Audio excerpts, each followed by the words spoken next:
वडणगे गावाचे महाशिवरात्री महात्म्य।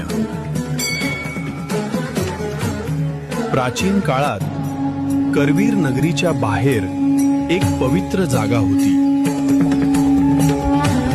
गिरिभ्रमणासाठी बाहेर पडलेले शंकर आणि पार्वती येथे विश्रांतीसाठी थांबले।